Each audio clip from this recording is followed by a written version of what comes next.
Hi, my name is Jewel O'Fallon, and we are Group 7, and we covered the Jigsaw method.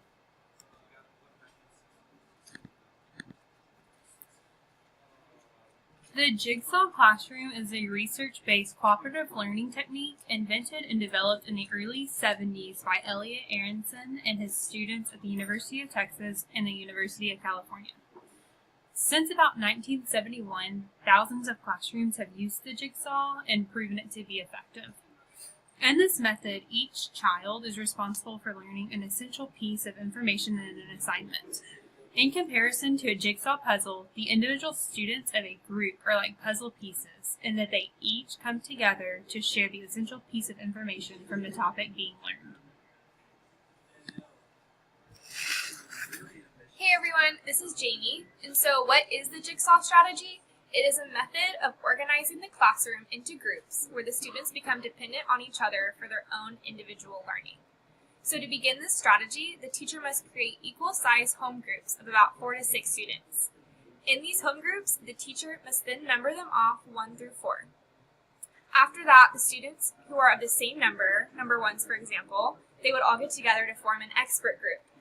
That expert group then learns and becomes masters of their own assigned part in the topic being learned.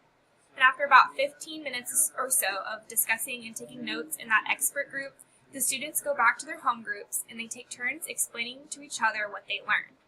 By doing this strategy, students are able to share and communicate with their peers what they found and learned with their home groups, and they also have the opportunity to learn from each other.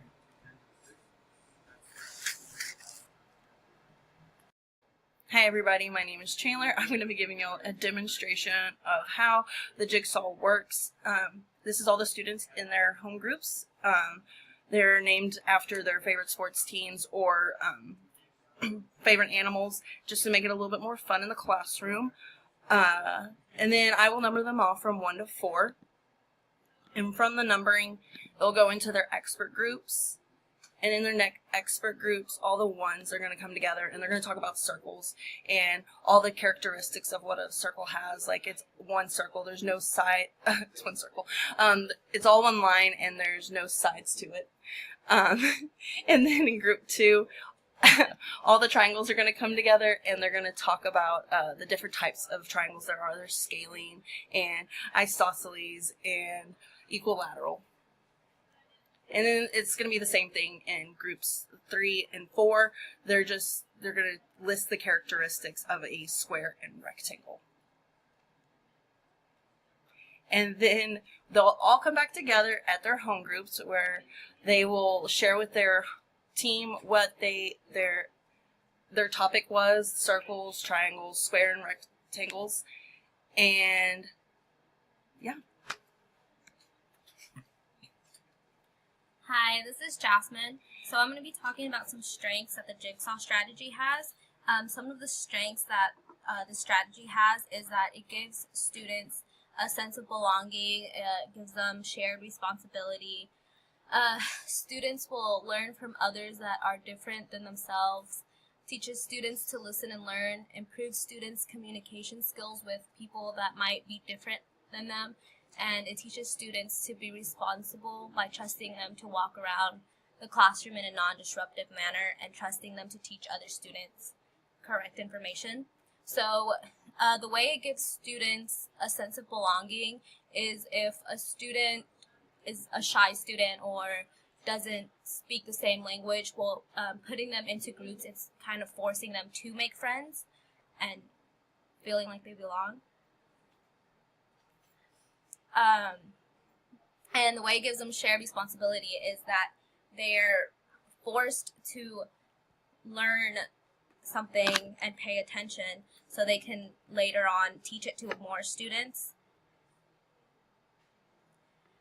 And then it teaches them to listen and learn because they have to listen to each other and to the teacher and to the lessons given so they can learn the material and then later on teach it on to other kids.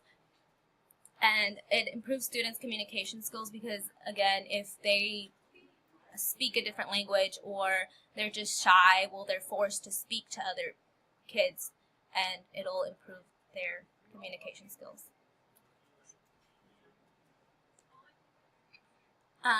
Some weaknesses.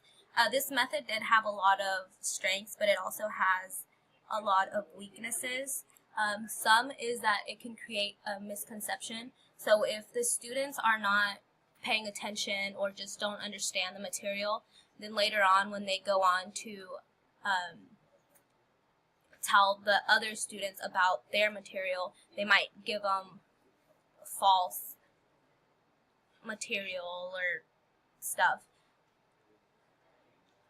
So, and also transitioning could take time away from class time, because if while they are transitioning to their next group, to their expert group, or back to their home group, the students can get distracted and be playing around, or maybe some might, forget where they're supposed to be going. So this might take time from their class time. And another weakness is the failure of participation in the expert group. So if a student isn't participating, then they might not, understand what they're supposed to be doing or the material. So this could be a big weakness that can result in, them not learning anything out of the whole lesson. And another weakness is a language barrier. So if a student doesn't speak English, then it's going to be hard for them to understand anything that's going on, or for them to later on go back to their groups and share what they have learned. So in conclusion, the Jigsaw method is a great strategy for sheltered language instruction. As previously mentioned, each student is an essential piece in the learning process, as they are not only learning new material, but teaching the new material to their peers.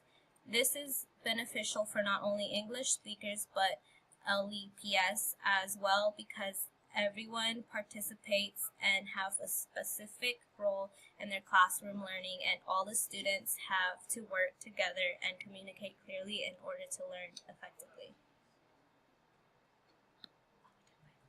Goodbye, guys.